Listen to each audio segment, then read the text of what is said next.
Good morning to all. सभी को जय श्री राम। मैं अभिषेक सक्सेना, इंग्लिश टीचर।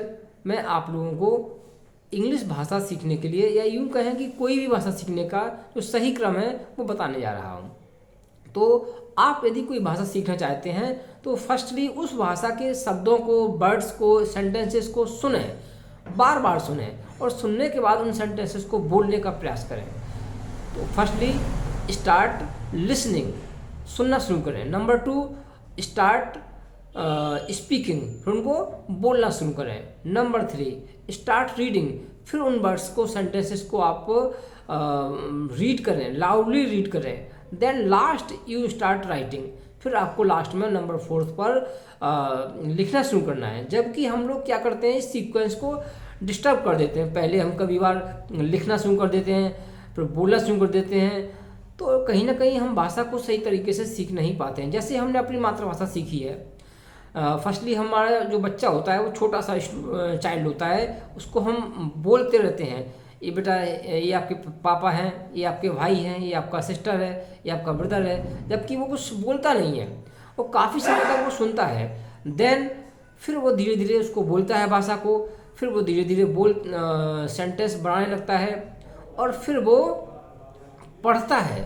आपने देखा हो, यदि हम कोई भी भाषा सिखाते हैं तो फर्स्टली बच्चे को अल्फ़ाबेट बोलना सिखाते हैं, उसके बाद में बच्चे को लिखना सिखाते हैं। तो आपको ध्यान रखना है इस बात का, कोई भी भाषा सीखने के लिए the correct sequence of learning any language is start listening, start speaking, start reading and start writing.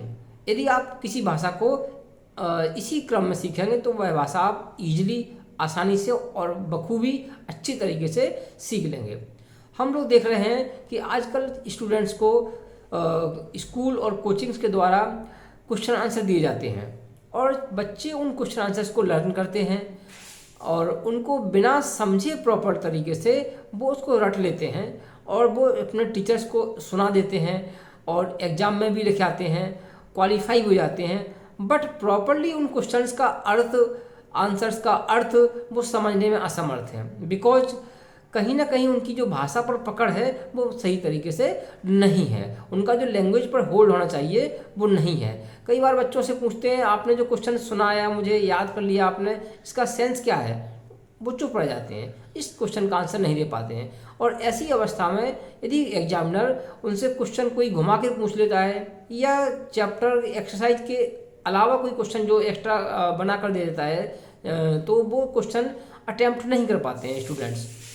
वो ये पाते हैं कि उन क्वेश्चन को सॉल्व करने में असमर्थ हैं, they are helpless to solve that question, और वो उस क्वेश्चन को सॉल्व करने के लिए उस क्वेश्चन को स्किप कर देते हैं, या फिर जो भी उनके मन में उल्टा सीधा आता है उसको बनाकर लिखने की कुछ स्टूडेंट्स प्रयास करते हैं और वो लिख आते हैं। बट दे कुड नॉट, वे उस क्वेश्चन में सही मार्क्स प्राप्त नहीं कर पाते हैं।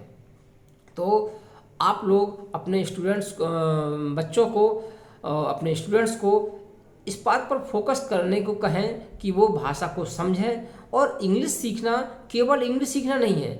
इंग्लिश यदि किसी स्टूडेंट्स की अच्छी होती है तो इंग्लिश एक लैंग्वेज है, और आजकल सभी जो स्टडी चल रही है हम देख रहे हैं इंग्लिश माध्यम को ज़्यादा फोकस किया जा रहा है। अधिकांश स्टूडेंट्स इंग्लिश माध्यम के हैं, इंग्लिश मीडियम के स्टूडेंट्स हैं।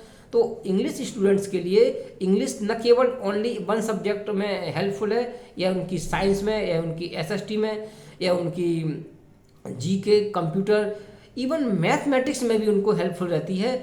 तो मेरा कहना यही है सभी से कि अपने स्टूडेंट्स को, अपने बच्चों को आप लोग इंग्लिश भाषा को सिखाएं, ताकि वो क्वेश्चन रटकर लिखने के लिए मजबूर न हो। Thank you.